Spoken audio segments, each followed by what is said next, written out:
AP మంత్రి నిమ్మల రామానాయుడు మీడియాతో మాట్లాడుతున్నారు. లైవ్ చూద్దాం.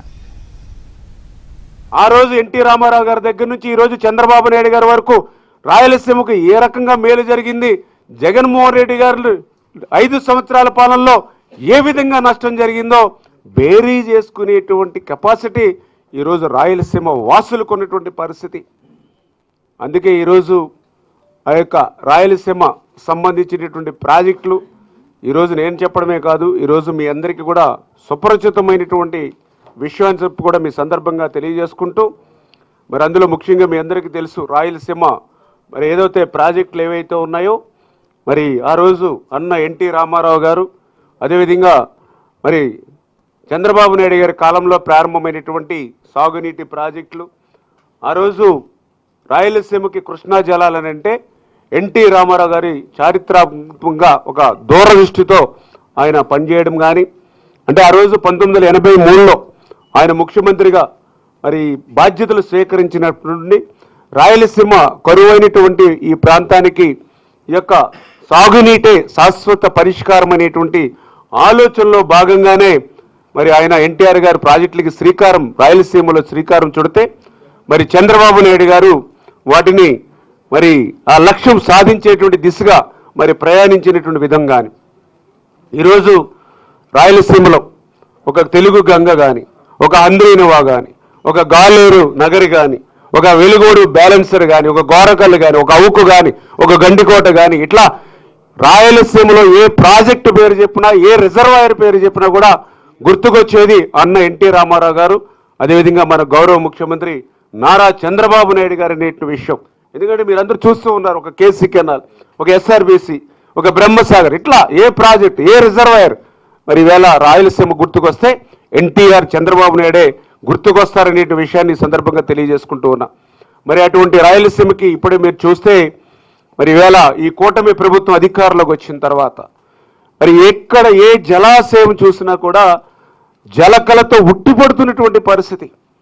అందుకు పర్టికులర్గా మీరే చూస్తూ ఉన్నారు, మేజర్ రిజర్వాయర్కి సంబంధించి 17 ఉంటే అందులో 335 పూర్తి సామర్థ్యం ఉంటే 288, అంటే 86%. అంటే రబీ ఏదైతే ఖరీఫ్ సీజన్ అంటే ఒక సీజన్కి మనం ఉపయోగించుకున్న తర్వాత కూడా మళ్ళీ రెండవ సీజన్కి 86% ఇంకా మేజర్ రిజర్వాయర్స్లో నీరు నిలువ ఉంది.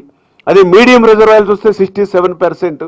అదే మైనర్ ఇరిగేషన్ ట్యాంకులు చూస్తే మొత్తం 12,141 ట్యాంకులు రాయలసీమలో ఉంటే అందులో ఇప్పటికీ 53% నిలువ ఉంది. అంటే ఏదైతే ఒక సీజన్ అంటే జూన్ నెల నుంచి డిసెంబర్ నెల వరకు ఒక సీజన్లో ఖరీఫ్ సీజన్లో నీటిని ఉపయోగించుకున్నప్పటికీ కూడా ఈ రోజుకి జనవరి నెలలో రెండవ సీజన్లో కూడా 79% అంటే మొత్తం రాయలసీమలో 464 టీఎంసీల నీటి నిల్వ సామర్థ్యం ఉంటే అందులో 366 టీఎంసీలు స్టిల్ టుడే అంటే ఈరోజు జనవరికి రెండవ క్రాప్ కూడా మరి రెండవ సీజన్లో కూడా 79% ఈరోజు రాయలసీమలో నీరు నిల్వ ఉంది అని అంటే అది తెలుగుదేశం, జనసేన, బీజేపీ, చంద్రబాబు నాయుడు గారి యొక్క పరిపాలనకి దక్షతకి సంబంధించినటువంటి విజయం ఇది. ఈరోజు రాయలసీమలో ఏ ప్రాంతానికి వెళ్ళినా అక్కడ ఉన్నటువంటి రైతులు చెప్తూ ఉన్నారు, ప్రజలు చెప్తూ ఉన్నారు, ఆ రోజు శ్రీకృష్ణదేవరాయల కాలంలో మా తటాకాలన్నీ కూడా జలకలతో ఉట్టిపడుతూ కలకల్లాడుతూ ఉండేవి. మళ్ళీ ఈరోజు చంద్రబాబు నాయుడు గారి పరిపాలనలో మళ్ళీ మా యొక్క జలాశయాలన్నీ కూడా కలకల్లాడుతూ కనిపిస్తున్నాయని స్వయంగా రాయలసీమ రైతులు, రాయలసీమ ప్రజలే ఈరోజు చెప్తున్నటువంటి పరిస్థితి ఉంటే మరి యొక్క వైఎస్ఆర్సీపీ వాళ్ళ కరపత్రిక రోజు చేసేటువంటి విష ప్రచారం ఇదే ఒక సమాధానం అనే విషయాన్ని కూడా ఈ సందర్భంగా తెలియజేసుకుంటూ మరి అదేవిధంగా మీ అందరికీ తెలుసు హంద్రీనివా అంటే రాయలసీమకి ఒక హార్ట్, ఒక జీవనాడి. అటువంటి హంద్రీనివాకు సంబంధించి మీ అందరికీ తెలుసు 3,850 క్యూసెక్కుల నీటి సామర్థ్యానికి పంపులు రెడీగా ఉన్నాయి 2019కే. ఆ రోజు చంద్రబాబు నాయుడు గారు ముఖ్యమంత్రిగా 2019లో దిగిపోయేటువంటి సమయానికే అక్కడ 3,850 సామర్థ్యం కలిగినట్టు పంపులు ఉన్నాయి హంద్రీనివాకు. నువ్వు రాయలసీమ బిడ్డ అని చెప్తూ ఉంటావు. మరి రాయలసీమ బిడ్డ అని చెప్పుకునేటువంటి నువ్వు 5 సంవత్సరాల నీ పరిపాలనా కాలంలో 3850 క్యూసిక్లకి రెడీగా ఉన్నటువంటి పంపులను కూడా ఉపయోగించుకోలేకపోయావు, ఎందుకు కారణం అని చెప్పి ఈరోజు జగన్మోహన్ రెడ్డి గారిని సూటిగా మేము ప్రశ్నిస్తూ ఉన్నాం. 5 సంవత్సరాల నీ పరిపాలనా కాలంలో ఆ పంపులను ఉపయోగించుకునేటువంటి విధంగా ఒక్క పనిని కూడా ఎందుకు చేపట్టలేదని చెప్పి ఈరోజు జగన్మోహన్ రెడ్డిని సూటిగా ప్రశ్నిస్తూ ఉన్నాం. 5 సంవత్సరాల నీ పరిపాలనా కాలంలో హంద్రీ నివాకు సంబంధించి ఒక తట్ట మట్టి కానీ ఒక అరబస్తా సిమెంట్ కానీ ఒక్క రూపాయి కూడా ఎందుకు ఖర్చు పెట్టలేదని ప్రశ్నిస్తూ ఉన్నాం. ఖర్చు పెట్టకపోయావు. కనీసం నీ 5 సంవత్సరాల్లో హంద్రీ నివాకు ఉపయోగించుకునేటువంటి కరెంటు మోటార్ల బిల్లులు కూడా ఎగ్గొట్టి ఎందుకు పోయావని అడుగుతూ ఉన్నాం. ఇదా రాయలసీమ బిడ్డ చేసేటువంటి ద్రోహం దగ ఈవేళ రాయలసీమకు అని చెప్పి రోజు ప్రజలు ప్రశ్నిస్తున్నటువంటి పరిస్థితి ఈవేళ జగన్మోహన్ రెడ్డి అని చెప్పి తెలియజేసుకుంటూ ఉన్నా. మరి ఈరోజు కూటమి ప్రభుత్వం అధికారంలోకి వచ్చింది.